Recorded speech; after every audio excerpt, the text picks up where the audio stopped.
Just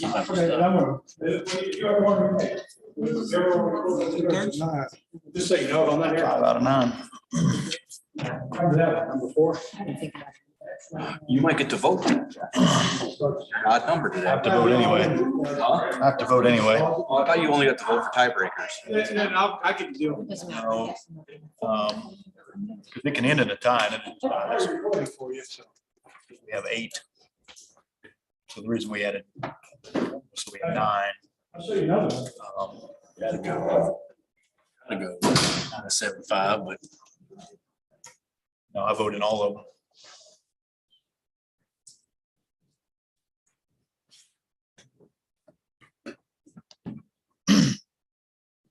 civil majority or 2/3. Do you have to have 6? Or you don't? Simple majority. So do all 5 you have to agree then today, or just the 3 that are here? No, just the voting,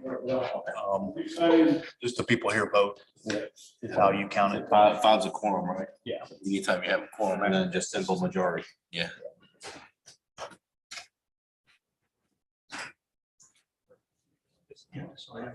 Dude, It's just People had to work today. They had to quit. the case, one of them, cases are real. This is Judge Judy. She's brutal, Either man. one of those, like the People's Court, one of them, you know, like that. Judge Wapner or whoever it was. Yeah, I just remember. I remember this.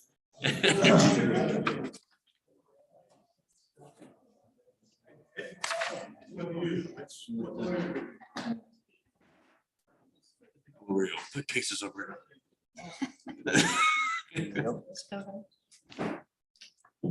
This elimination. Yes. Well, you know, I don't want to, some hesitant, who knows what practical joke we played, and No, not with this group, right? now. Little faith. Yeah, but. All of it? Well, she has it. No, I don't think so. Nope. Yeah. Right. 0 here.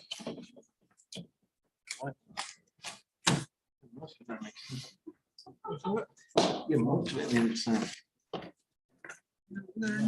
I'm just. Oh,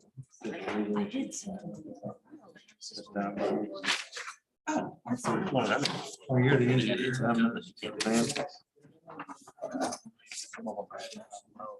At a time. People coming in using the pools and crashing. So they were just here for a night too, you know, so we just.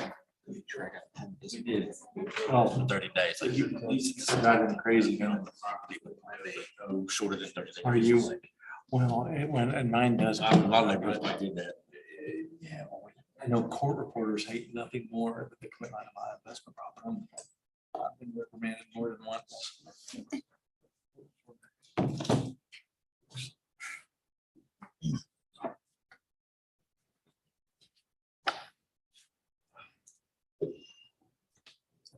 It's my phone.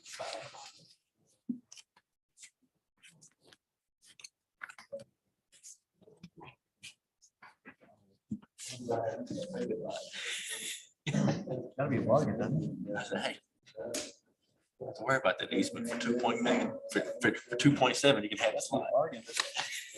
From the city. To do for 2 million. It'd be a bargain. Yeah.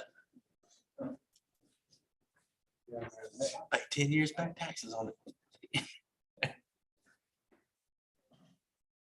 Are you guys ready? Donna, Diane. Brian, are you ready? I am ready. We'll go ahead and get started this evening with the Centerton Board of Zoning Adjustments for April 19th, 2022 with a roll call. Joey Engel, Devin Murphy, Craig Langford, Jerry Harris, Here. Amber Field. Here. John Sessoms, Here. Ben Lewis, Davis. Jeff Safeway. Here. First thing on the agenda is the approval of the minutes from 4/5. It's John, a motion to approve the planning meeting minutes from 4/5/22. Amber, second. Motion and a second. Is anyone opposed? Pass. No old business. And our next meeting is TBD as needed. And with that, I would entertain a motion to adjourn the Centerton Board of Zoning Adjustments. This Jerry, I make a motion to adjourn the Board of Adjustment. Second. Motion and a second. Is anyone opposed? All right, now we'll go ahead and get started with our Centerton Planning Commission for April 19th, 2022 with a roll call. Eagle. Murphy. Craig Langford. Jerry Harris. Here. Amber Beal. Here. John Sessoms. Here. Ben Lewis. Tommy Davis. Here. Jeff Howard. And I'm here as well. All right, first thing on the agenda this evening is the approval of the planning minutes from 4/5 of 22. Jerry, I make a motion to approve the planning minutes of 4/5. Second. Motion is second. Is anyone opposed? Next on the agenda is the ratification of the administrative approvals. We have 6. If there are no questions or comments from either the planning commissioners or staff, I would entertain a motion to approve the ratification of the admin approvals.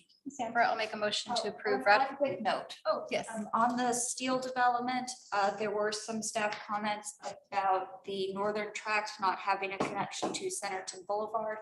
Once Timber Ridge and Woodcrest are developed, it will have access on both the east and the west side. So we're not requiring the access to Centerton Boulevard.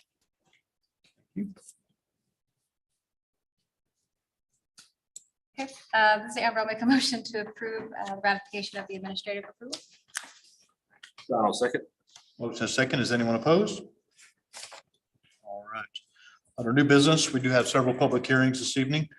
The first public hearing is rezone 2204, the Adari property. It's at Motley Road, west of Arkansas, Highway 279 South, also known as Vaughn Road, A1 to RTHD. It is 100 acres, just over 100 acres. And let's see, is the applicant here to give us an overview? Just give us your name and what you're looking to do. Myself, I'm Shekhar Daddy. I'm representing my investor. His name is Adari. And this property is currently based upon like 3 parcel IDs, all those together on the Mountain Road, which is west of 79. And our proposal is for the rezoning from A1 to RTHD, residential townhouse duplexes. And we are gonna build the duplex multifamily home. Thank you. Eric, I think this is you. Can you give us a staff overview? Real quick, just before you start the staff, my name is Jake Chavis. I'll be the engineer on this one, so if you have any technical questions. I'm here as well.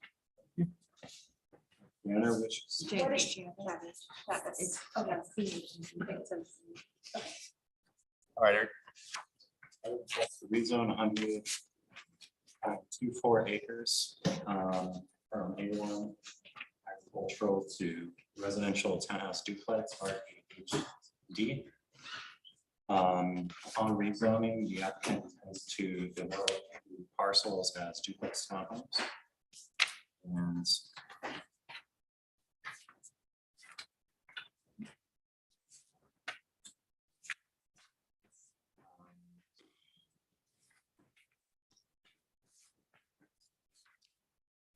these have street frontage along Motley Road, major arterial. And they proposed in the master street plan, the proposed major collector would be mapped to run between 2 of the parcels. And then adjacent street improvements will be determined on subdivision submittal. Parcels have direct access to existing water mains south along. There is a sanitary sewer line that runs through the northwest section of the eastmost property or eastmost parcel. The parcels are not on or adjacent to floodplains. There's a potential freshwater pond and riverines on each parcel. The wetlands assessment will be required. The parcels are surrounded by parcels in Bentonville. From the west, south, east, and part of the north side. The parcels adjacent to 060085160 are zoned in Bentonville as R1 residential. There's one R3 residential near the southeast corner of the same parcel. The adjacent west and south parcels are zoned under agriculture. Then the parcel north on the northwest corner of the parcel cluster is under Centerton city limits and is zoned R3 duplex.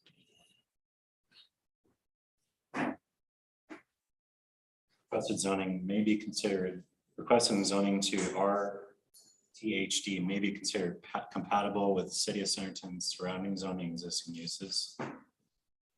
The density for RTHD is 8.2 units per acre, and R3D in the surrounding, the adjacent zoning within Centerton is 7 units per acre.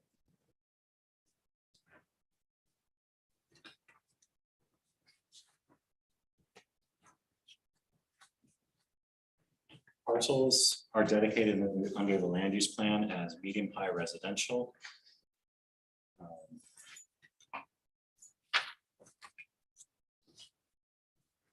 And the requested zoning rezoning would be considered consistent with the land use plan's designation of medium-high density residential.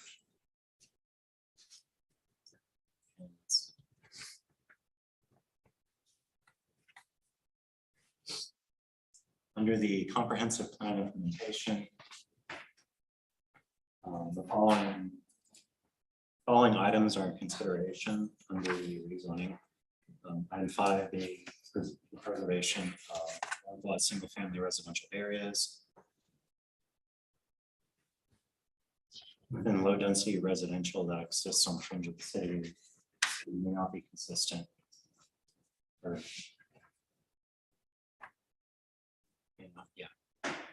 Item 18, make efforts to better accommodate aging in place, attract millennials and young families to meet housing needs, and socioeconomic levels, which this rezoning may be consistent with that item.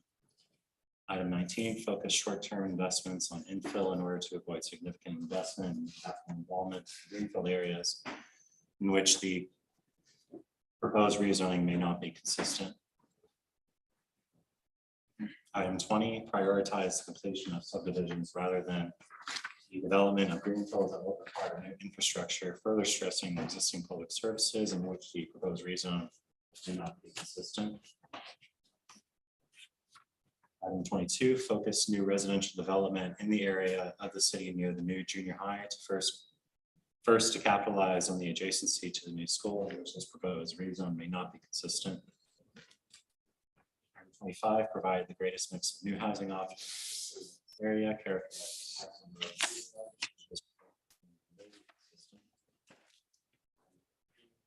a new residential development directly adjacent to an existing neighborhood in which this proposed rezone may not be consistent. Item 35, to seek to increase density in key areas to reduce the land cost per unit for development and affordability, in which this proposed rezone may be consistent. And then item 39, increase housing diversity at the block and neighborhood levels to allow for downsizing within the local area to support aging in place in which this proposed rezone may be consistent, and item 44, consider duplexes, townhomes, multifamily apartments, condominiums, senior housing, and all residential land uses on a case-by-case basis, assuming they can be integrated into the character in which this proposed rezone may be consistent.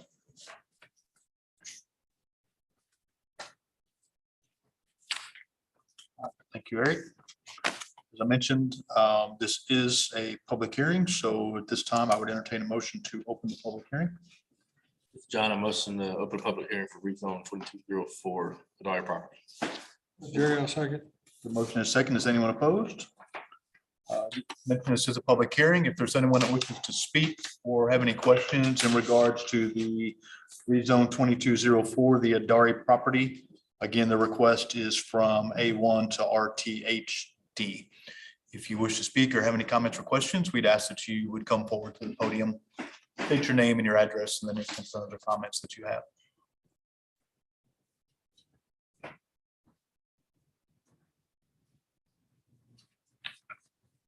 Hi, Jennifer Taylor. what was your name? I'm sorry. Jennifer Taylor. Yes, ma'am. I live on Motley Road, across from the development. 12895 Motley. I just kind of want to know a little bit more about. You say that you're rezoning it for residential townhouses, Their request is for duplexes. duplexes. Yes. Do we have like what they're going to look like? Is that low income? Is it? So we don't really know any of that this evening. The thing that we consider tonight is the use of the land Okay. and what the request is to be put on that land. And then the development phase comes after that. Once it's rezoned, then there's, I'll call them parameters and things that they have to follow as far as how they sit on the land, the infrastructure and some other stuff, which all comes after that. So this evening, we just consider the use of the land. But if you rezone it for residential townhouse complexes, can it be like, what if, like later on, can it be changed to something else? Or is it, I mean, are you just, going from agricultural to residential? It's just not a straight thing like that, right? So tonight, their request is for duplex. If it gets changed, or if there's a request for a change, it would be another public hearing that's similar to the way that it is this evening. But their request is for the just over 100 acres, for the entire thing to be zoned the same thing. So there'd be one designation for the acreage for residential duplex. So we don't have any specifics though on any more than that, just. Correct. So later on, there will be more specifics. So they'll come back to us with a development plan, and then that development plan, it'll be the design and things like that. If that's what your question is. Yes, I mean, I live right across the road. I'm very concerned about what goes on right across the road. I understand. And there are, again, I call them the parameters. So I think it's up to nine, is that correct? Units, up to 8 units per acre. So it's in line with a medium density, like an R2 type from a housing perspective. So those rules are set as far as the duplex and the distances from each other, the distances from the side, and the setbacks and things like that are all determined by. You don't know though what kind of income level or anything, like what is going to be high end or no low end or. Nope. We do not know that. They Can't are ask with, that either. I'm sorry, Jeff. No, I said we couldn't really ask that either. So Yeah, with them being RTH duplex, that means that each side will be on its own lot. So it's like a single family attached duplex where, one person could live on one side, one person could live on the other side, and each own that side. So they're designed more to be single family owned, but attached. Single story, double story, you know? No, but That's all later. that's all later. Thank you for, I just, I'm concerned about what goes across the road, right? Understand. You know, we've lived there many years, so, you know, I know it's changing. So, thank you. Okay, thank you. You can email us tomorrow and we can show you kind of what those parameters are based on our zoning code. Here's what they have to align to. And it gives certain height requirements, and like he was saying, the distances is going to be away from those lot lines, and kind of explain some of those, give you some more detail. Yeah, because I am concerned about, you know, is it going to be, you know, a upscale, or is it going to be lower scale? You know, I mean, it does matter. It does matter to our property, our lifestyle, our property, you know, and the value of our property. So. Understand. Thank you. Is there anyone else that wishes to speak or have any comments or questions in regards to the rezone 2204, the Adari property?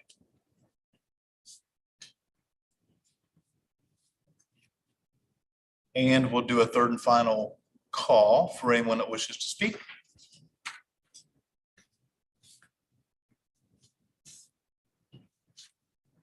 And at this time, I'd entertain a motion to close the public hearing. I'll make a motion to close public hearing.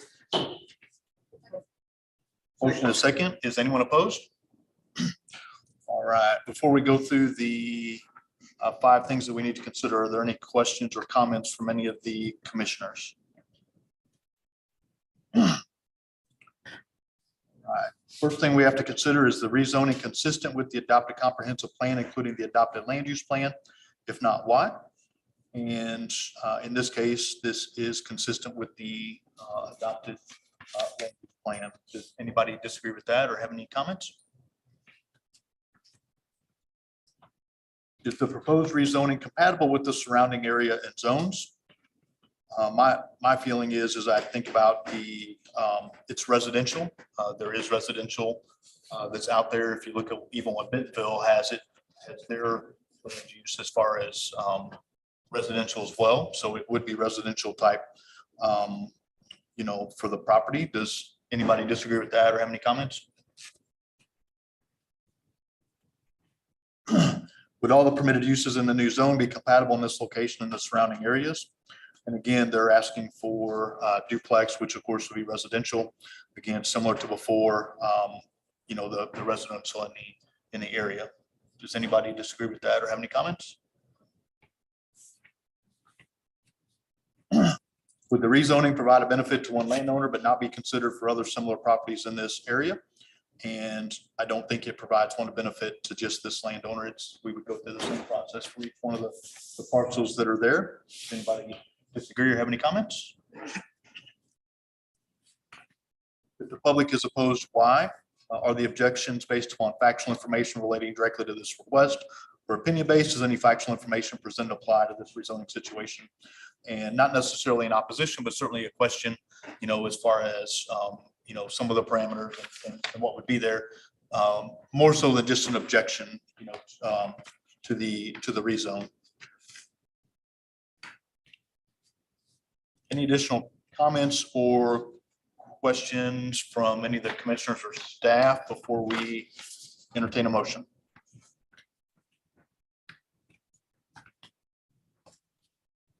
Not, then I would entertain a motion for rezone 2204, the Adari property. Again, it's Motley Road, west of Arkansas Highway 279 South, A1 to RTHD.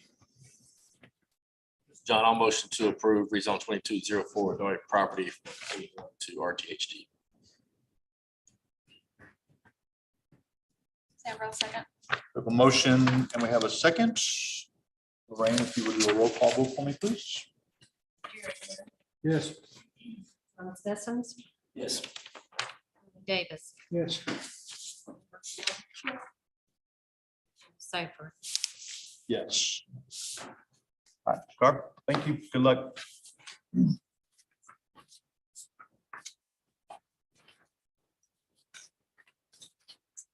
All right, next on the agenda this evening is also a public hearing. This is for rezone 2207 TriStar NWA First Friends Venture. 9973 Arkansas Highway 279, A1 to C3, 106 acres, and the developer is TriStar Contractors. Is the applicant here to give us an overview?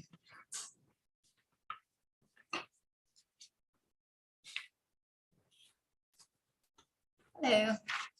Elizabeth Oaks, Star Contractors. And we are requesting to rezone this 2-acre tract to commercial. It was a part of the 40-acre tract that we were previously here on. So we rezoned to the RTH 12. And kind of useful ground to dedicate that corner to commercial. All right. Well, let's see, Diane, I think this is you. Yes, that is correct. As Elizabeth mentioned, this property, you've at least seen part of this property about a couple of weeks ago. The larger portion of this parcel was rezoned to R3 multifamily. And in order to be consistent with the comprehensive plan, they are coming back to do R3 neighborhood commercial. It's 300 feet by 300 feet at this northwest corner. So it's there at Canyon/Noah and Highway 279. It is 2.06 acres thereabouts. And the neighborhood commercial, it is primarily for like convenience shopping and services such as grocery stores, barber shops, beauty shops, laundromats, the type of things that, you know, would service a neighborhood, things that would be needed for a neighborhood. As far as transportation, it does have frontage on Kenyon and Highway 279. Kenyon is a major collector, 80 feet of right of way, and Arkansas 279 is a major arterial with 100 feet of right of way. So a Jensen Street improvement with any development. As utilities, the property does have direct access to water running along Kenyon Road. Sanitary sewer is currently not available for the property, but the property owners have dedicated a sewer easement. Utilities that's going to run like north-south through the larger parcel. So they will have access to sewer very soon once that is completed. The area is not does not appear to be located in or adjacent to any floodplain. They do have, obviously, it's not this little corner piece that we're talking about, but overall, this parcel does have a riverine that runs north and south through this property, and also here to the west that is close to this corner property. So I'm saying that a wetlands assessment may be required because it is kind of close to that area, but definitely with the larger parcel, which they very well may come in and just do, you know, one big development for the entire thing. The surrounding zonings, like I mentioned, it was just rezoned a couple of weeks ago, approved by you guys to the RTH R3 multifamily. And then directly to the east of that one is the RTH multifamily 12. This parcel here, this is currently being developed also by TriStar Contractors, or at least a part of this, and it's Crystal Cove Townhomes. So that will all be there.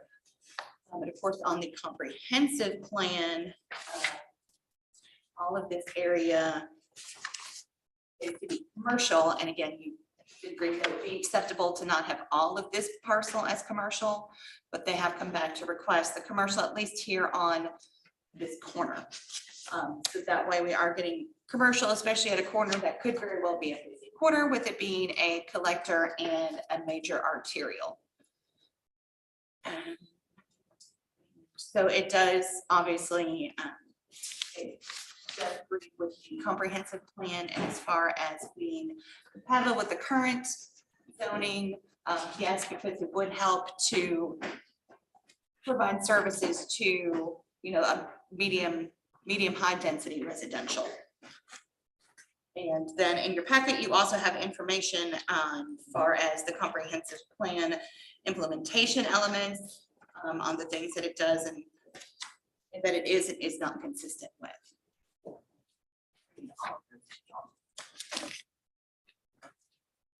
Like I said, they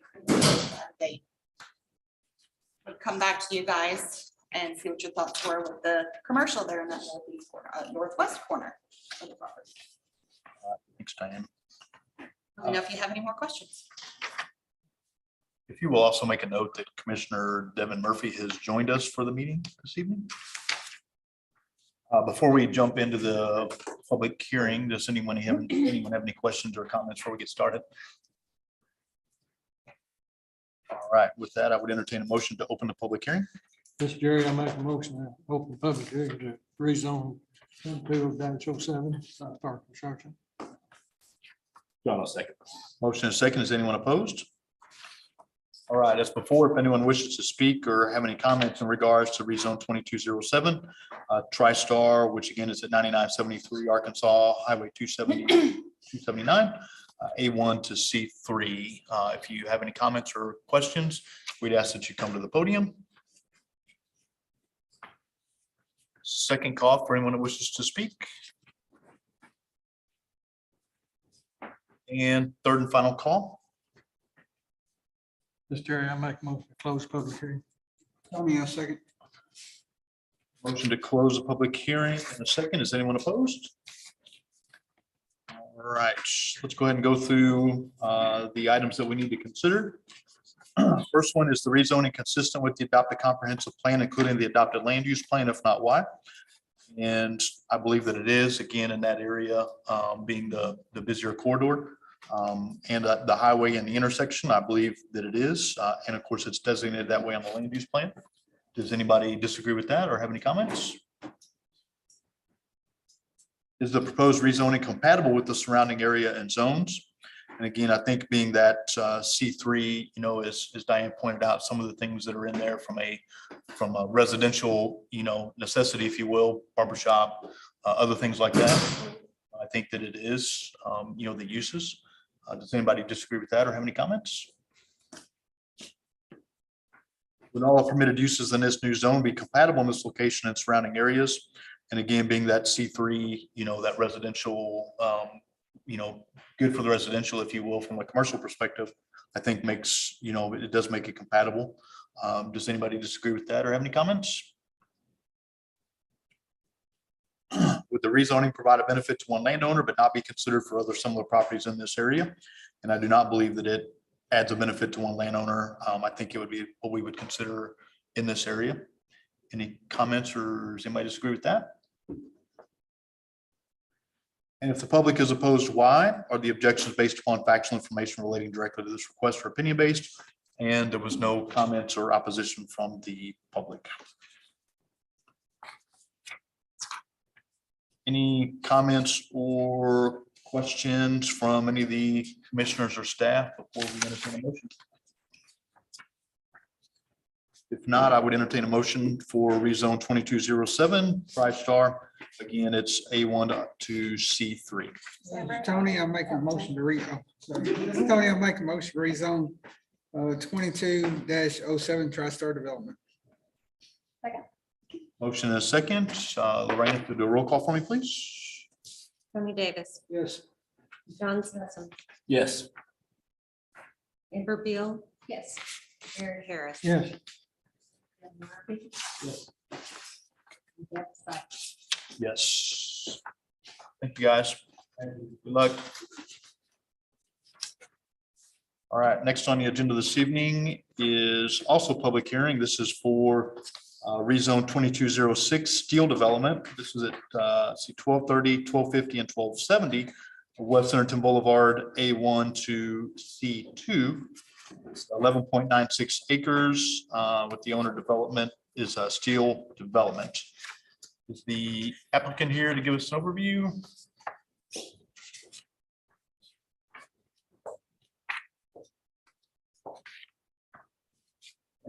Cameron Brandon Rush with ESI on behalf of Steel Development and Tony Steel. project and happy to answer any questions. Donna, this is you. Yes. So this rezone request is for multiple properties. The tax split for this deal is part of this one, so it will be splitting off the portion that is in the back from the commercial portion in the front. So the request is to rezone these parcels from agriculture to highway commercial. There is the concurrent track split that is going on that you saw earlier in the meeting. If the rezoning is successful, the applicant intends to sell the parcels to be developed as a commercial large-scale development. This will go to city council at the next meeting if it's approved tonight. It is along the Wetlands Boulevard, which is a major arterial, and it aligns with a minor collector on the west side. We'll figure out transportation once we get to large scale development. There is direct access to sewer, Centerton Boulevard, as well as water. There's a floodplain to the east, but it does not directly impact this property. There's a potential green wetland on the wetlands inventory map. It's the start of the creek. There's been some studies kind of done in this area, so we would need confirmation as to whether it qualifies as that on this property. Surrounding zoning is RP single family to the north. There is Woodcrest Walk to the northeast. With the track split right in the middle of it. A lot of our single family. And then there is agriculture to the west, a sliver of agriculture to the east, and more highway commercial. So this is really kind of an infill of commercial along. And we are considering this compatible, given the proximity of the highway commercial and the proximity to Centerton Boulevard, which is a major thoroughfare. On the land use plan, it is designated as commercial for the entirety of these parcels that are being requested as commercial. As you can see, that small section of the track split that's being split off is not included in this request. This is part of the central corridor on the Centerton comprehensive plan, which is requesting central business district, local businesses, less intensive commercial uses should be prioritized as part of infill development. We do consider this consistent, again, due to the proximity of Centerton Boulevard. There are also items included here for the comprehensive plan and consistent and inconsistent items for your review. We have not received any public comment on this at this time. Now, if you have any questions. Thank you, Donna. Before we open up to the public, any comments or questions from any of the commissioners? Yes, Lorraine. I do have a question. What is this space between this that is shown on this parcel and Highway 102? That looks to be Kirby right of way. Okay, we can, I Sounds like a propose legal that we include that with the rezone. This is something that Jeff Hawkins has given us an opinion on, that if it is right of way, we need to go ahead and have our zoning. I mean, it probably doesn't look like it's otherwise we're gonna have a gap in our zoning districts. What do we need to do then? Or is it anything? If that is truly right of way, we can just add to their legal description and including right of way to the south to the center of 102 or however far, we'll look at that, see how far it goes. Okay. But we can amend that legal description.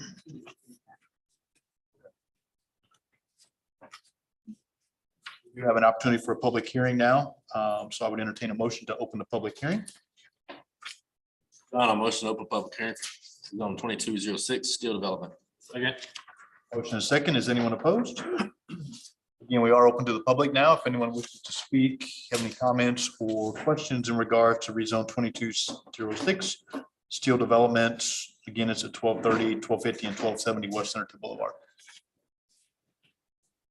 Second call for anyone that wishes to speak or have any comments. And third and final call. All right, I would entertain a motion to close the public hearing. Close the public hearing for rezone 22-06 steel development. I'll second. Motion and a second. Is anyone opposed? All right, now we'll go through the 5 things that we need to consider. Is the rezoning consistent with the adopted comprehensive plan, including the adopted land use plan? I believe the answer is yes. Does anyone disagree with that or have any comments? Is the proposed rezoning compatible with the surrounding area and zones? And I believe that it is, especially being along the highway there, and there is additional commercial it's, up and down the highway. Does anybody disagree with that or have any comment? Would all the permitted uses in the new zone be compatible in this location and surrounding areas? And I believe that it would. Anybody have any comments or questions in regards to that? Would the rezoning provide a benefit to one landowner, but not be considered for similar properties in this area? Again, I do not believe that it does. Any comments or questions? And there was no public opposition or comments.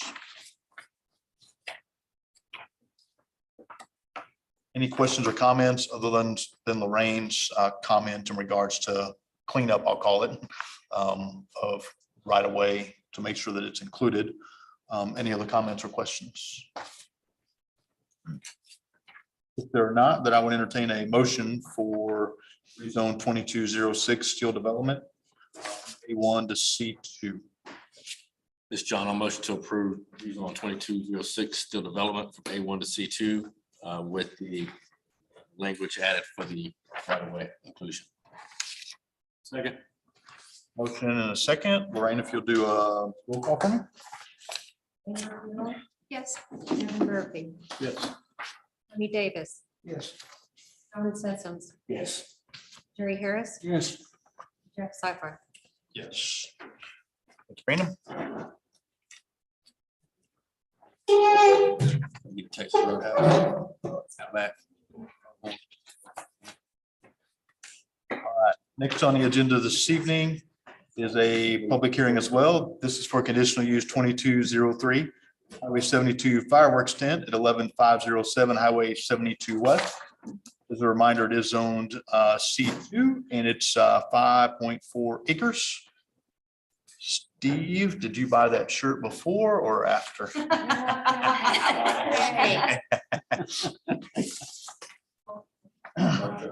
What are you trying to do here?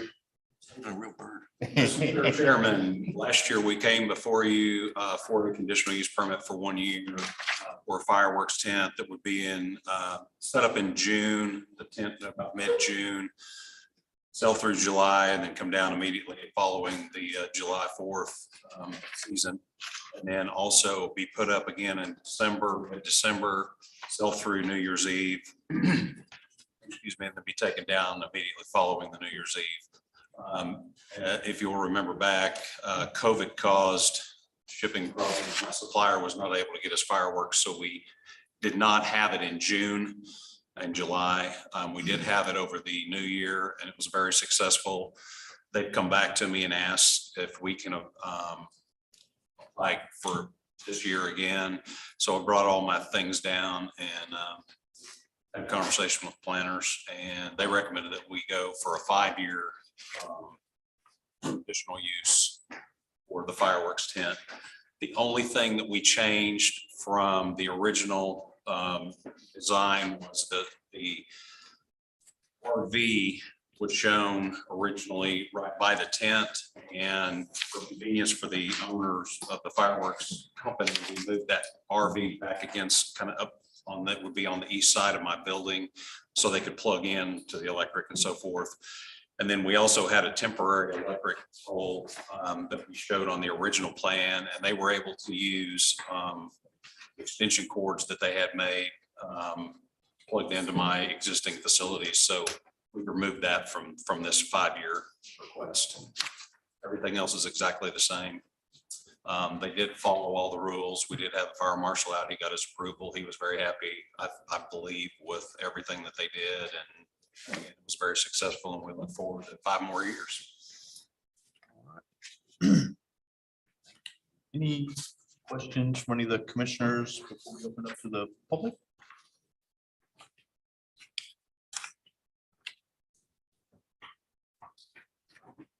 Steve, Eric, do you want to add anything or maybe brief that overview? I'd like to point out that I want to note that on the there's the RV on the west side. It should be considered on the east. That's not the current plan. No. Is this the only one? And I've submitted plans twice, and none of them look like that. Well, We that with the plan to move that to the other side. Because my building is here, and the fireworks. This, yeah, that's the overhead. Yeah, that went away on my revised plans that were submitted.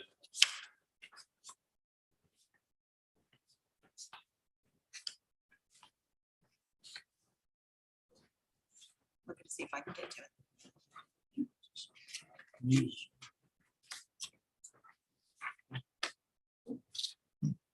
Is this, Trying to pull those up real quick. So you're saying your camper would be in that overflow parking area? No, No. sir, it's, my building actually sets kind of right here.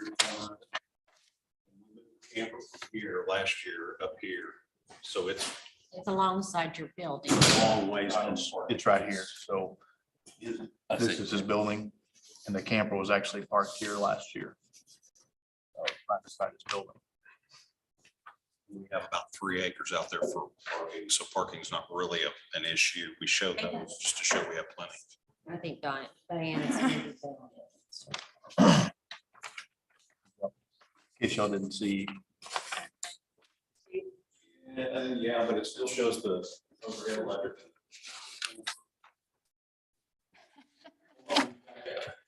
Sorry. Overhead electric's not needed. You chase it around.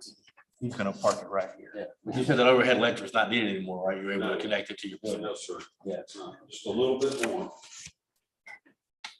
So it still doesn't show. This is the drive-through. Yeah. This is the drive-through for the coffee shop in my building right here. So the camper goes here. Okay. And that's not there. I had a temporary, or I'm sorry, I had an electric pedestal right over here by the transformer. It's been there for over a year, I don't know. That's where they plugged it.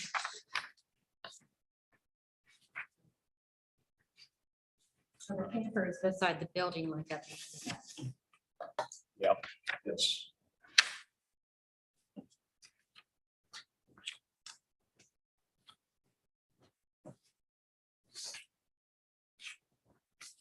Eric, you want to keep going?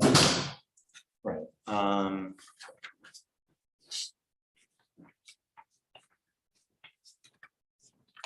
For installation of a 30-foot by 70-foot tent with removable sides with electricity provided. Still from the same right by the campfire. The Power? Yes. No, I don't have a again, we modified the plans and all that, what shows is an overhead electric, that plan that you have is not right. I've submitted them twice. One's hard copy and one's electronic. I don't know what happened, but that went away and it's just a plug-in to a receptacle that's been existing for 3 years. I'm happy to submit them again if I need to.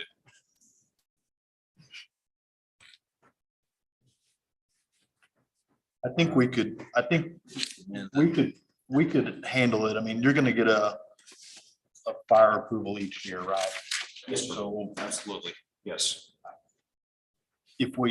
my concern is if we do go 5 years and it needs to change, as long as we have fire approval, would that satisfy it versus saying a pole here, a pole there, things like that? Does that make sense? It makes it easier for you, and then it also makes it easier for them, anybody to approve that. It's okay with that. I think we could do that. I'm happy to come back if anything at all changes, yes. So let's just do it that way. Unless the commissioners have any problem with that. I mean, he's gonna have to get an approval twice a year anyway from the fire department. That makes sense. Especially when it comes, you don't Absolutely. want to burn anything down, no different than Right. so approval. We want that approval. So I would feel comfortable if we did it that way instead of a specific poll. If that makes And sense. I would add, sir, that if there's any other requirements that would require me to call the building official, I'm gonna call him as well. So if there were any changes to, for example, electric, we'll have to call the building department, and get those. Yeah. Absolutely. Let's do it that way then.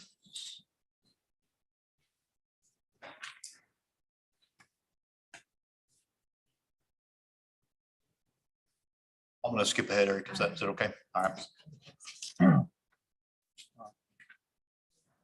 Let's go ahead and open it up to the public if there are any comments or questions. So I would entertain a motion to open the public hearing for the conditional use 22-3, the Highway 72 fireworks tent. I'll make a motion to open the public hearing for conditional use 22-03. Motion and a second. Is anyone opposed? All right, we are open to the public. Is there anyone that wishes to speak in regards to the conditional use for the fireworks tent at Highway 72? And second call for anyone that wishes to speak. And third and final call. Mr. Jerry, I make most to close the public hearing. Second. Motion and a second. Is anyone opposed? All right, public hearing is now closed. Do any of the commissioners have any issues with 5 years?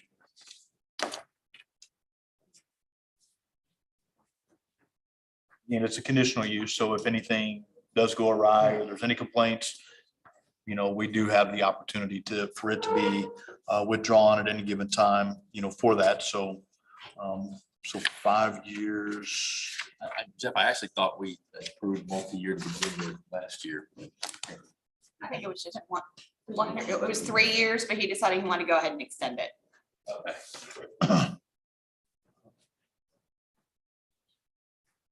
I think the dates are okay. I mean, obviously the state controls the dates, right, of when you can set up and when they can tear down. So I know we have a round.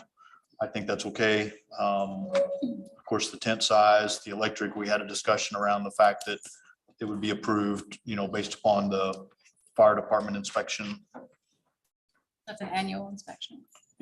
for each time. Yes, yes. Biannual, yes.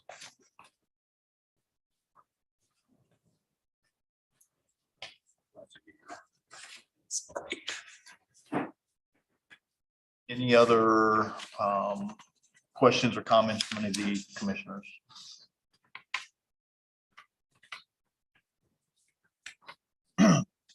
And of course, the location for the RV would be nearer to the building as well. So if there are no additional comments or questions, I would entertain a motion for the conditional use for the Highway 72 fireworks tent.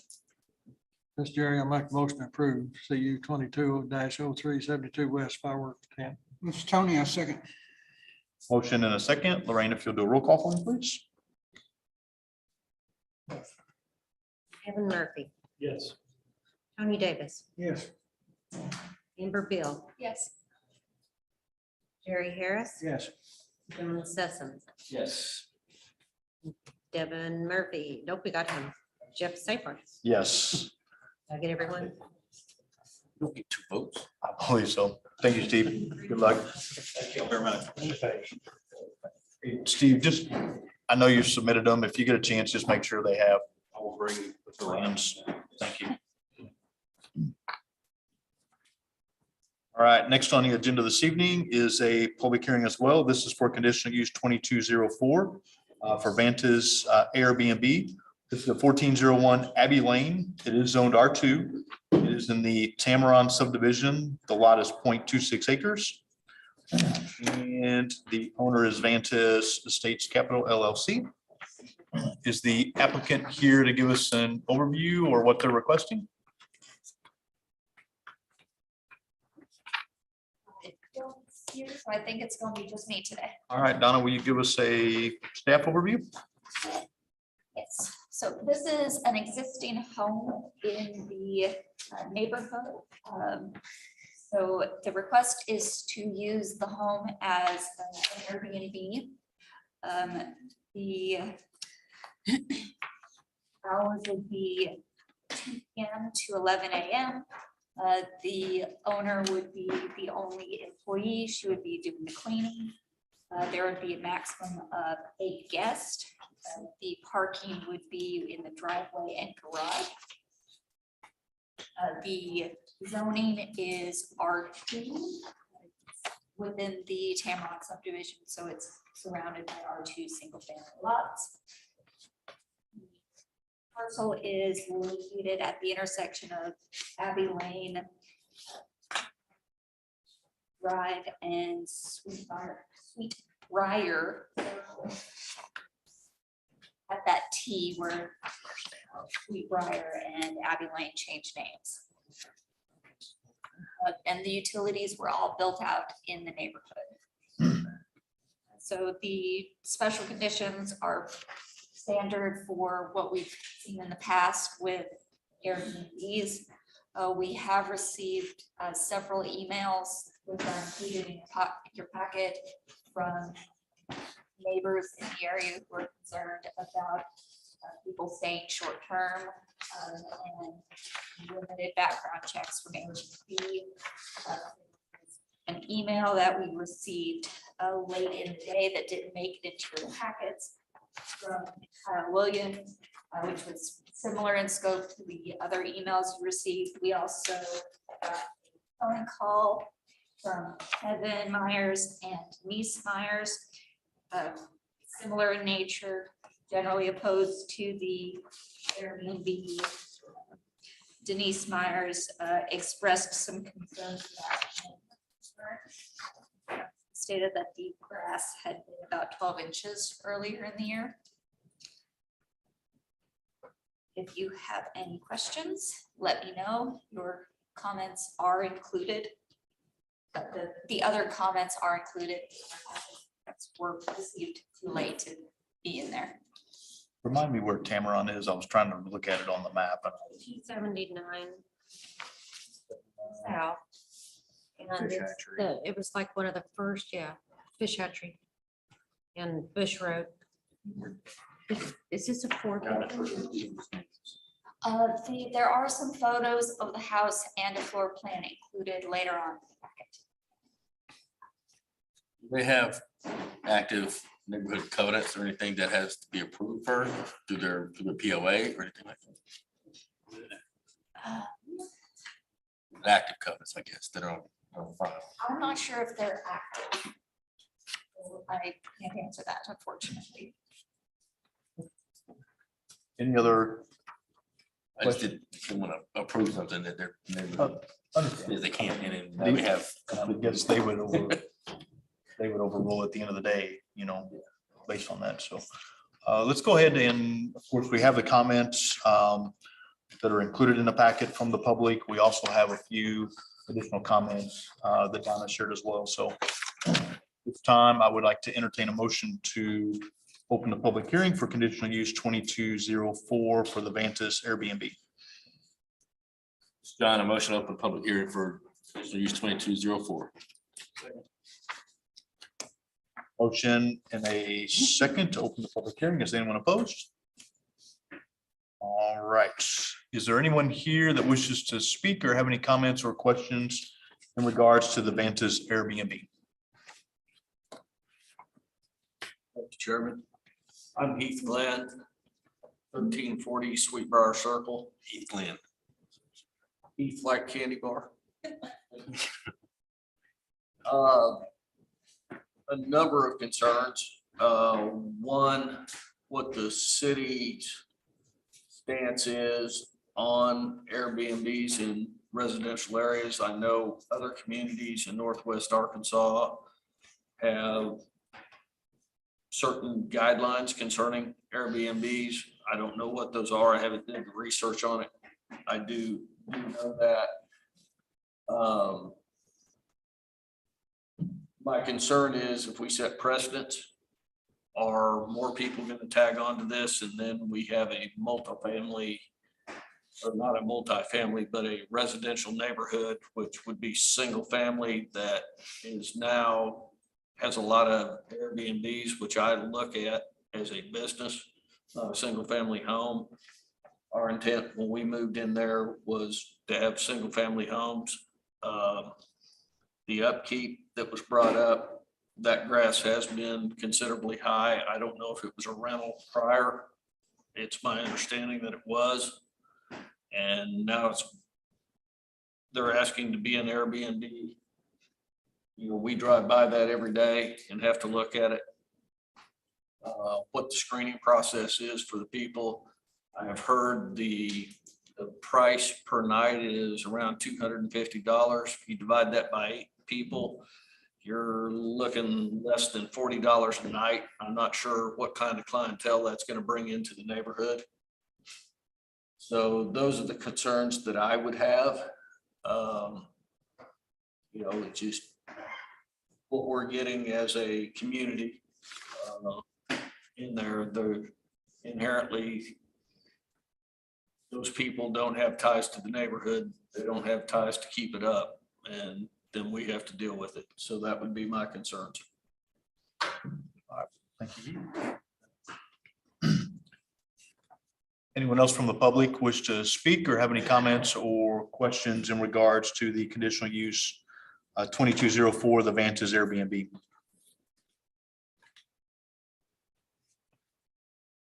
And third and final call.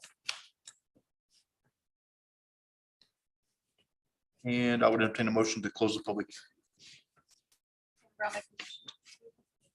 Conditional use 22-04. John, I'll second. Motion and a second. Is anyone opposed? All right.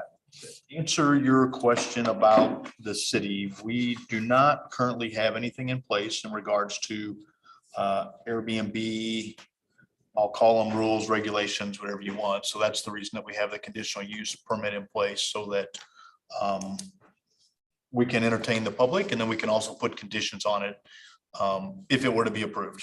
And also understand that a conditional use can also be reviewed if there's anything from the public that would cause us to review it again. So those are things that we do as a city right now in regards to Airbnb or VRBO or any short term or anything like that. We've approved one, and we've only had one come before us before. And I'm not sure that it's active because I couldn't find it today. I did do a search. There are other cities that don't seem like they have any regulations yet either. I think one of my searches was about 225 places I could stay, and the other search was about 180 or so. So there are some that are very, very close for what that's worth from the commissioner's perspective. So keep that in mind. I did ask for the last 2 years for the Airbnb that we knew about, and there were no complaints that were turned in or notified from a public perspective. So there was no, they didn't have any interruptions there or the police have to come or anything like that. So I did do a 2-year search for that, and there were none that were that they could find in regards to that.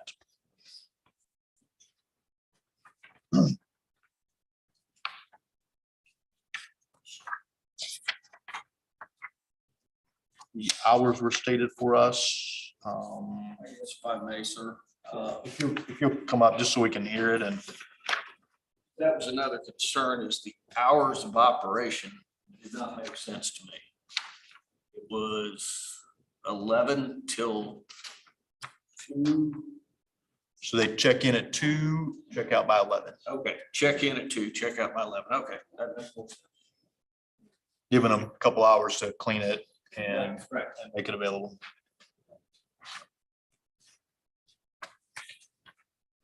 Is the applicant eager to answer those questions you have? That was I wasn't gonna state the obvious, but I think that would have maybe been a help, so. Are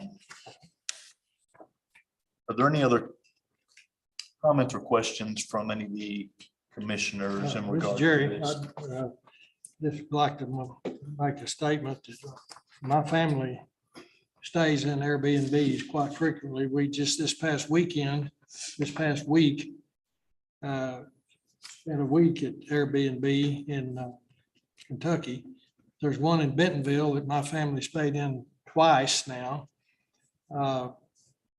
The property is always clean, or they request you to clean it before you leave. We've never had any, it's always been very clean, very nice. And the trash is always, they ask you to put it out with the curb before you leave. And I've never seen any, in all the Airbnbs that I've stayed in, I have never seen dirty, unacceptable living conditions.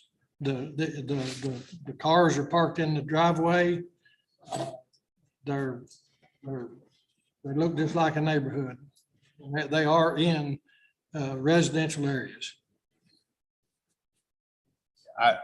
I would say the goal of any of those Airbnb or VRBO owners is to make sure that their rating is as high as it could get.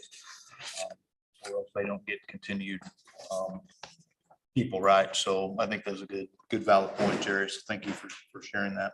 I think that would actually put pressure on keeping it maintained as well. You're gonna get nightly reviews from people that stay there to say, hey, grass was high, whatever, right?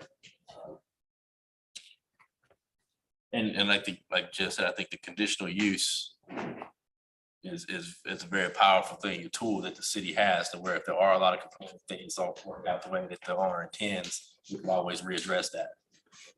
With that use. Do we need to?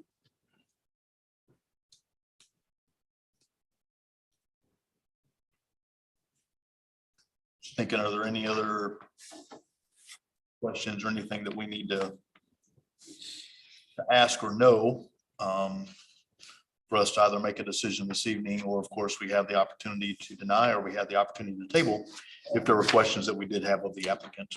I guess my comment, this gentleman, Mr. Harris's point, I stayed in many VRBOs, stayed in Airbnbs, and you are correct. Most of them that I have stayed in, they are clean. I understand they have a reputation to be uphold.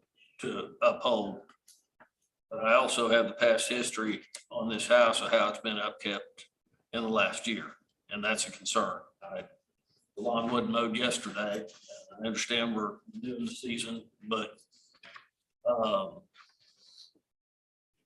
my concern is the applicant's not here to speak on their behalf.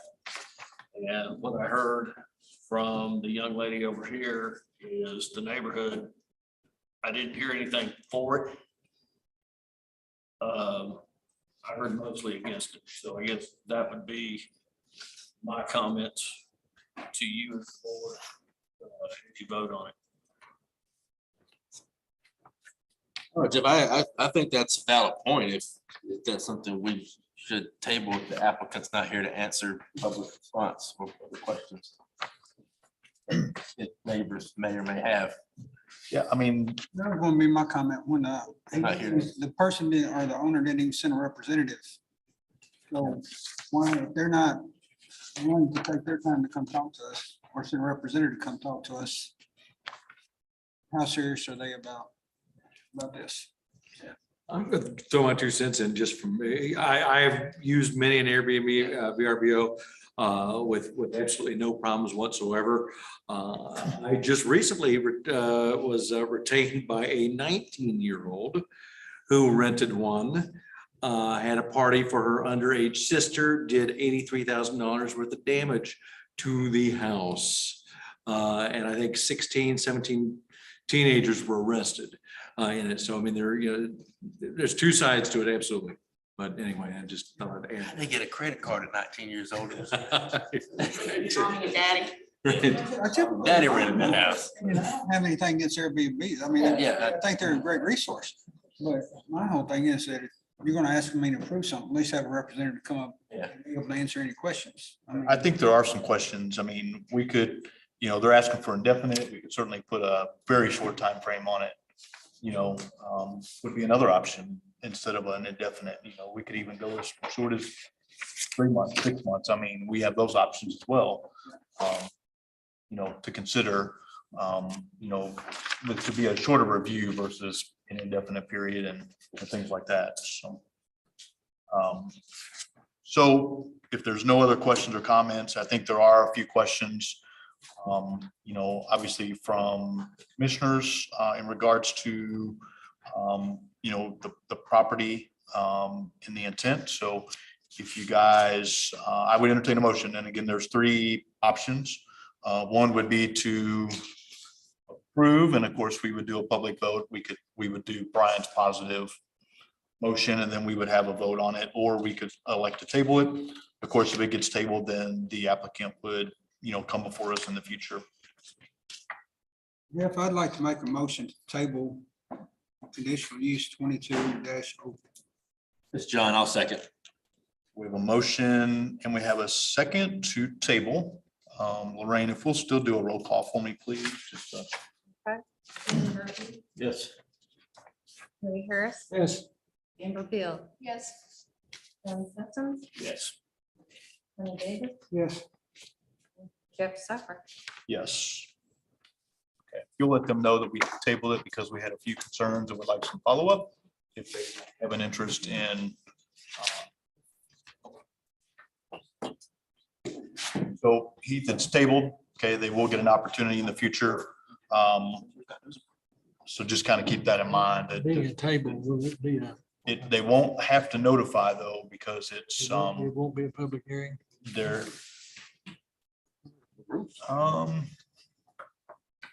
Let me ask the proper, because we table a public hearing, it would be a public hearing next time as well, right? They have to resend out notice. No, I don't believe I that. don't think they'd have to notify, but we would have public comment. You can like, yes, you can. Each Any item is open to the allow public. Okay. Do you guys schedule for a particular meeting? That way, those that are interested here know when to come back. And we could also bring the comments from the night into that meeting, right? So my motion needs to be tabled until such and such date. That would be the best as far as that way interested people here are notified. Okay. I'll change my motion to, I'll make a motion to table this until the next planning commission meeting. Is that 3/7? No, I'm sorry. May 2nd. We ain't going backwards. It's a long time. 5/3, 25, right? 5/3. 5:30. Yeah.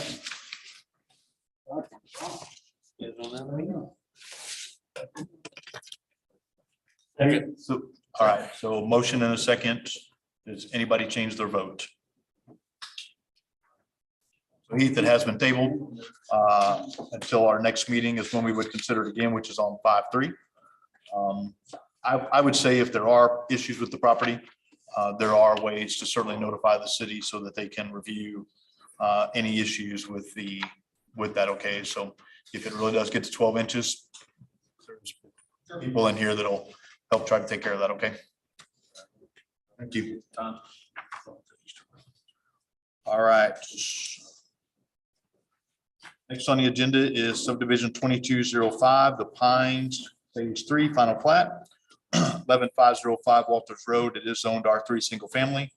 It is lots 99 through 135. There's 37 of those. Just over 9.37 acres. Looking for approval on the final plat and the bond. I'm worried with Associates. This is the third and final phase of the Pines subdivision on Walters Road. All the documents and final plat. It's been reviewed by staff and approved. Comments that I'm aware of. Remaining construction items left on site. Final plat. That's, staff has those.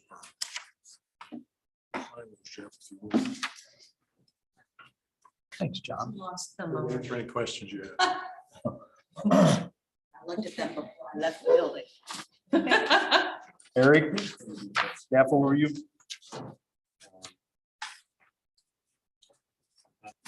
To provide a subdivision of 37 lots, single family, zoned in R3 SF. Change in the covenants since phase 1. Bond amounts have been approved.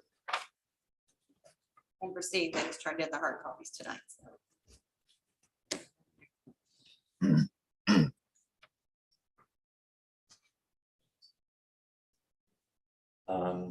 So the property is adjacent to Walters Road, designated on the master street plan as a major collector with 80 feet of right of way. Plans were submitted prior to the adoption of. The plans were submitted prior to the adoption of the current master street plan. 30 foot of right of way has been dedicated for the final plan along Walters Road. An adjacent street agreement was approved and completed with phase 1. The retention pond is located southwest of the building of phase 1. Approved July 20. Phase 2 drainage, so additional drainage in phase 2 with no changes to phase 3.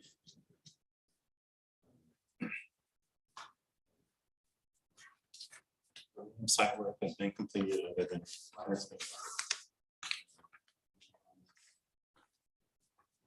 we're just minor contact information. This has been addressed. Any comments or questions from any of the commissioners?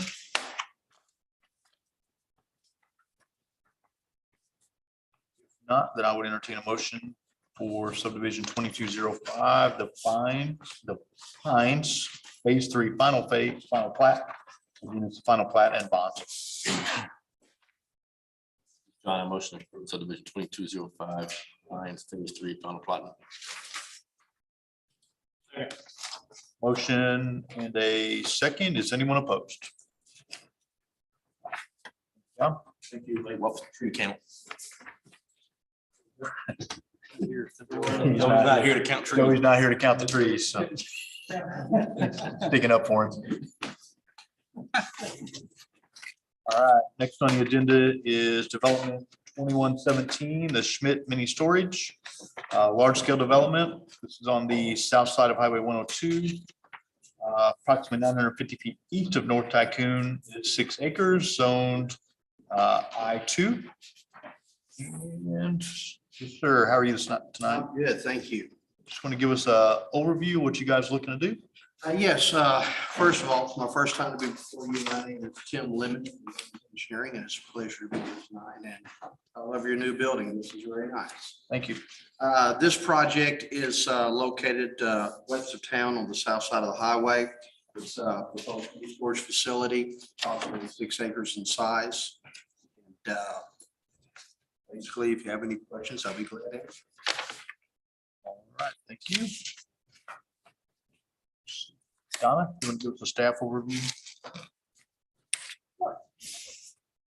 So the request is for 8 storage buildings. One of them will have a approximately square foot office in it. Mini storage use is permitted in the I2 zoning district, so there's no conditional use required. And commission approval is needed for a large scale development plan, landscaping plan, recent street agreement, and lighting. The I2 zoning has some specific requirements that are required for the heavy industrial zoning. Structures shall not exceed the that'll be determined at the building submittal, not building plans at this time. Minimum lot size shall be 5 acres, this is 6. Shall employ a maximum of 99 people. Any storage facility, there's storage office, unlikely to employ 100 people. Shall have no discernible odor, vibration, or noise behind the lot lines. Given that it's a mini storage facility, with this request. Continuous visual buffers such as landscaping, berms, fencing, walls, etc., shall be located no less than 10 feet. There is a fence along the north, east, and south property lines. West property line is adjacent to the highway, and there is landscaping adjacent to the buildings provided in your plans, including some pretty tall evergreens. Each structure or use shall provide off-street loading and unloading facilities, which will not block a street, alley, or public way. There are 2 entrances to this facility, and there is some additional parking in the back. So there shouldn't be any backup into the all the requirements are met. So there should be no conditional use required. There will need an RDOT permit prior to construction, as this is a highway road. Regarding the adjacent street agreement letter, we spent quite some time working through drainage and other issues. So to my error, we don't have one, but that is something that staff can put together pretty quick. So we would prefer that not hold them up at this point.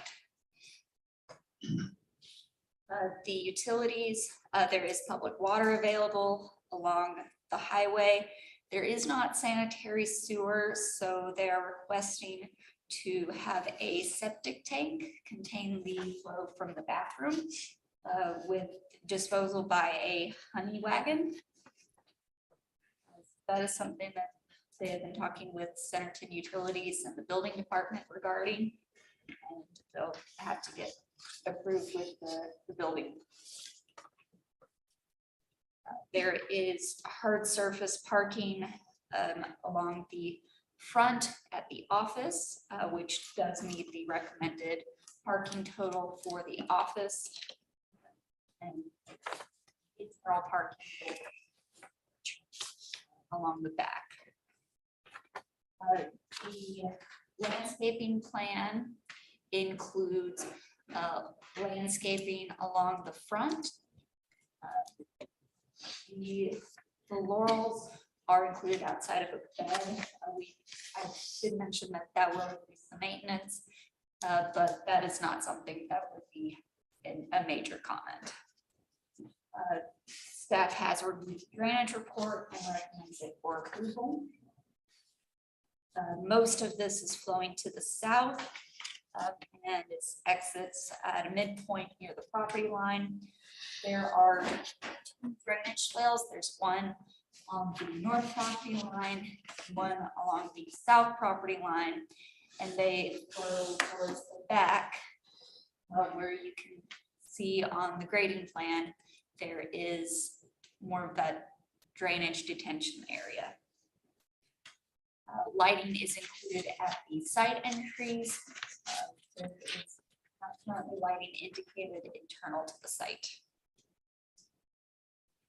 And we may want to get more lighting indicated for safety reasons. After dark. Other than that, comments are. I did notice that the first comment said maybe consistent on the height of the building.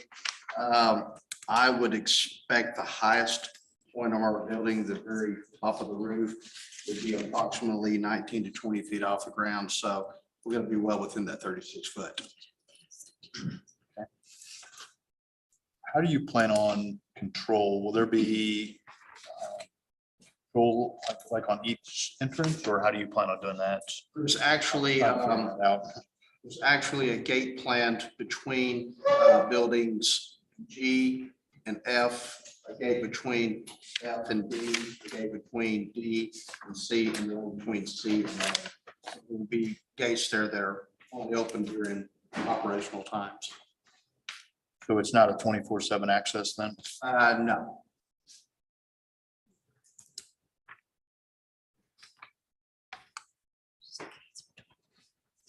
Is that the reason you're not going to put lights between? I really haven't discussed that with the developer. I would imagine that I can, when it comes time to actually build the structures, if you can employ some wall packs if need be internally on the buildings, if needed. Because even at 5 o'clock or 4:30 on certain times of the year, you know, it is dark. It is dark. So I would encourage you guys to look at those in between the buildings, maybe.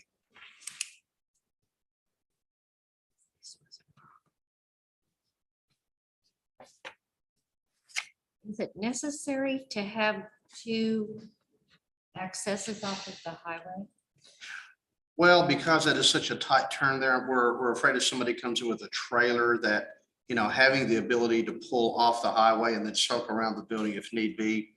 They got a larger turning radius in the back. So that's kind of why we were looking at two ways. Now, we could make it one way in and one way out if necessary. Well, that would kind of leads to my other question of why there's only 20 feet allowed in that front drive for someone. That was one of my comments on this plan, is that the turning radiuses, if you're pulling in there with a truck and trailer, it's going to be difficult to get around those. And I'm not sure, did you provide something that showed the turning radiuses and if they were going to be able to, what am I talking about? Yeah, because if they pull between C and D and E, they'll have to back up to get out. C, D, or any of them. If they pull up within, if they pull in the middle or they pull on the side, then they're not going to be able to get out if it's a large semi or quite frankly, a large trailer. Does that make sense? Recommending that gravel area in the back be your turnaround. It's a big gravel area in the back. But if you're up here in the front by the office, you'd have to back all the way back into the gravel and then go up and go to one of the exits. Does that make sense? Is there a reason this couldn't be shifted to the south to allow wider access? Reduction. 20 feet there in the front drive.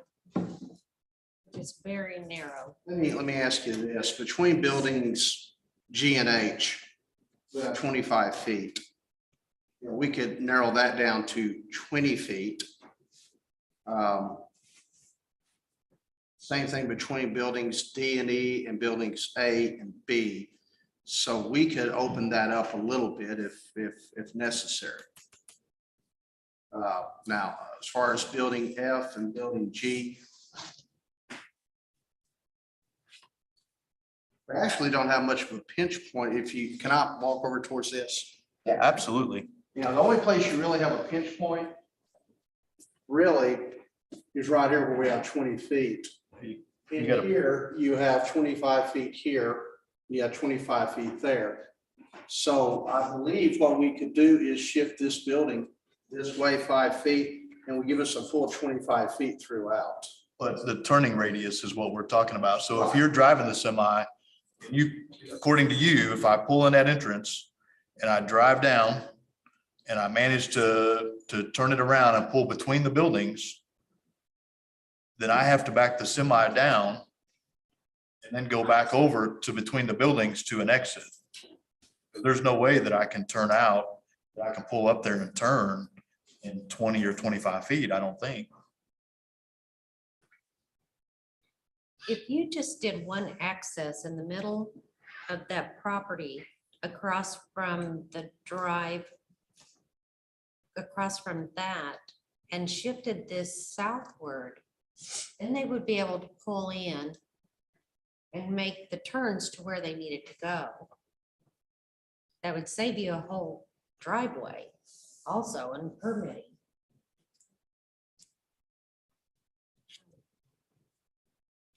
It would also really help as far as highway access, and they're offset from the other drives on the other side.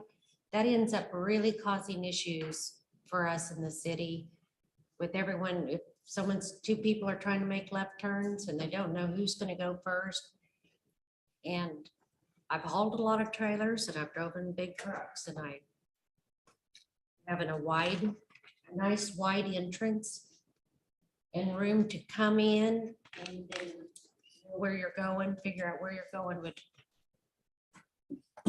It's affordable storage has a, where you can pull in and they have an area where you can even like wait for someone as a bear, someone else to haul your stuff. And so you can actually wait for them at the gate and then pull on in. So I just have always been concerned with 2 accesses and especially that narrow. Right. So hard to get around. I'm not sure that a 24-foot rent truck would even be able to make a turn now.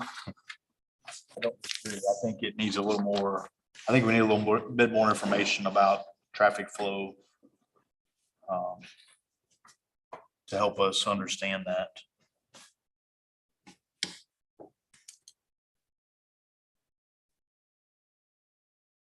Is there any way that we could get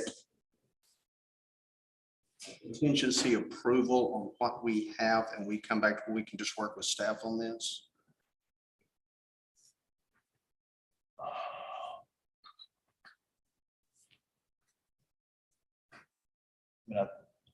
I don't want to speak for all the commissioners. I mean, I guess as long as we agree on the overarching, put some parameters in place. I mean, I think that, Lorraine has a pretty good understanding of, what's necessary. So we would need to decide if we would be okay with one entrance or, we would need to give them a little bit of guidance and leeway, from that perspective, but it's not going to make it through any faster by me giving them or any of us giving them the approval, if you will. I mean, it could take longer, honestly, because then there's not a deadline. I don't want you to go to the bottom of their pile, bugging them with no end in sight when we meet twice a month. So kind of keep that in mind. If it is on an agenda, then it's going to get done. There's a few questions I think that I would almost rather see it again. And again, we meet in 2 weeks. How soon would you need it back from me to meet in 2 weeks? Well, and I said that, and we'll let them. Right. It's the cutoff, literally, Friday. If you can tell me what you're looking for as far as one driveway or 2, and how much you would like us to shift these buildings back, that's something that we could possibly get turned in by Friday. What we need to understand is the truck turning radius, I think, is the biggest opportunity, and I would start with a 24-foot. I think some rental trucks you can get are probably 28-foot. So we need to understand the maneuverability from a 28-foot, let's just say go with the max from a 28-foot rental all the way up to a 53-foot semi is what we need to understand. And so I don't know if there's a program, I'm sure there is in there that you guys use that can show us that. That's the biggest thing. I don't think we need them to be able to turn in and go to the office. I think we need them to be able to turn in and get around the building and in between and leave. So however that has to work out, I think is the biggest concern. And again, if there's a difference in buildings, if you will, if they have to get smaller or tighter, then of course, the option that Lorraine threw out was the potential of maybe one driveway, and maybe that helps from that perspective. So, but the biggest thing is the truck turning radius.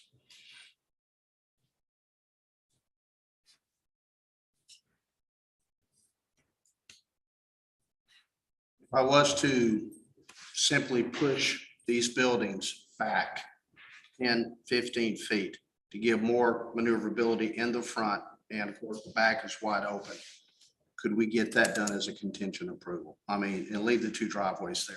Yeah, but I don't know that helps. I mean, I can't visualize whether that'll actually allow a truck to move in there. I don't know that. And I don't think any of us can do the math tonight to see that. And that's what we truly need to understand. And I mean, I guess we could vote and say if it's 25 feet and it works, great. But if it doesn't, then you're going to be back here in 2 weeks anyway. So that's really the reason I would like to see, a little more, formal, if you will, in regards to how that turning is actually going to work. And again, the reason we added 2 meetings a month is so that if things like this come up, then it makes it easier so you're not waiting another month, if you will. I think that's fair, Jeff. I would echo that. Like, I don't know that 25 is enough. I don't know if 30 is enough, 35. I don't know what that enough is, right? Until we've done the math for it. Yeah, and I think, and it's on the busiest highway in town, right? Yeah, that's another. And it's a 2-lane. Yeah. I mean, it's 2-lane, it's on so I think we definitely open ourselves up. If anything gets stuck out there, I think it, potentially causes problems. So I think that's part of the reason that we want to make sure that, that we can get in and out of here.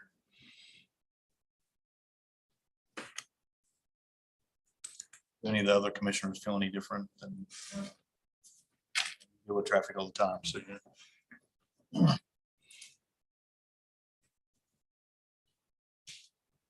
Does that help? Does it give you the guidance? Know exactly what we need? I know it doesn't get you the approval. I came into not hoping for a full-blown approval on this. We've been working on this for months, and this is shock to me that this has come up at this time. But Yeah, it is what it is.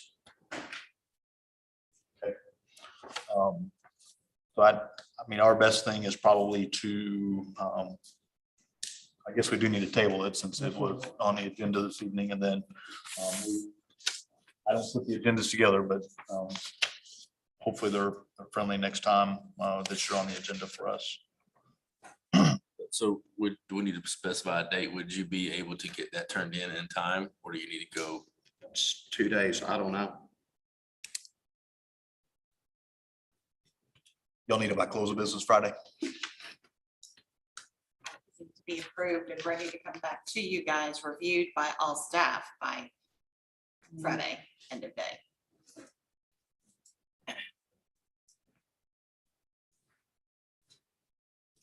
Yeah, since it's this far along, would it?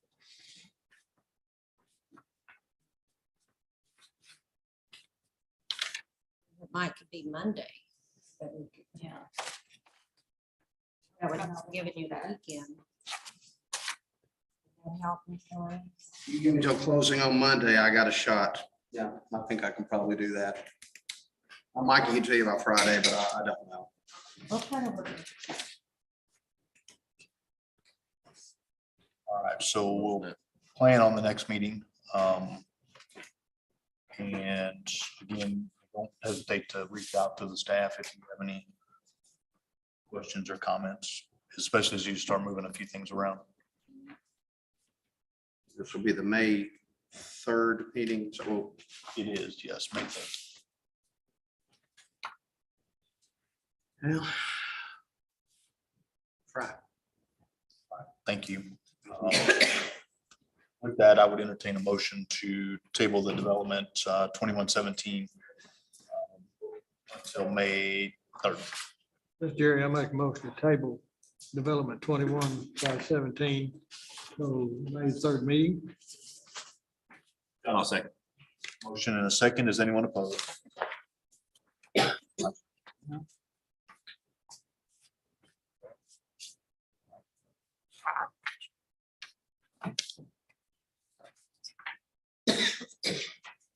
All right, there is a tech review on 4/28. Our next meeting is 5/3. Again, just let us know if you cannot make it. They've closed 8th Street, so traffic is a mess, by the way, in case you haven't experienced that in Bentonville yet. There's a council meeting on 5/10. Lorraine, you had some announcements as well. I did. There is an opportunity for APAC training. If anyone is interested, for planning commission training for public officials. If you, I don't know if you're receiving the emails from APAC. You should be receiving them, and if you're interested, we will pay for the training. You just need to let me know. Okay. And it's all online. Yes, from 6 to 9 at night. So it makes it so much easier than trying to take the day off. If y'all received an email that your APA memberships were due, Jeff did for sure. I've got them all sent in and a check.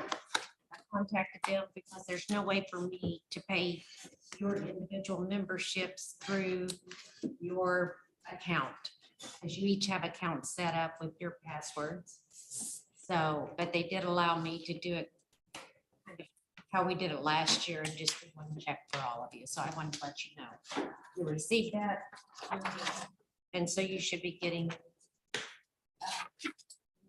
the magazine. Some of you get it here and at home. It's been mixed. Sometimes I get it here, sometimes I get it at home. And then the new calendar was put out. You all have that. Our meetings didn't change, just. And then there, the notes changed. Let them have that. We changed this.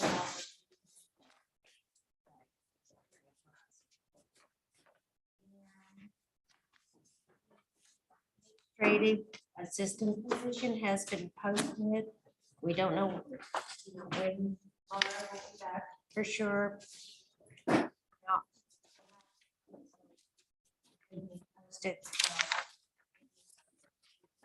So I've got a reporter right now. I would like to commend Donna on doing a fabulous job on the plan. She is like a pro at them. She told me she. No, she has to do planning. Love doing it. Not what she told me. I don't know how she gets done everything she does, but oh, greatly appreciated and helpful. So, and that's all I really have, unless anyone has any questions. I got a job. I saw that. Couldn't afford to live there for what they were gonna pay. Anything else from any of the commissioners? If not, I would entertain a motion to close or to adjourn. All right, anybody opposed? Thank you, guys. And where on 8th Street? Is it? Oh, is yeah. it the- From J Street to Highway.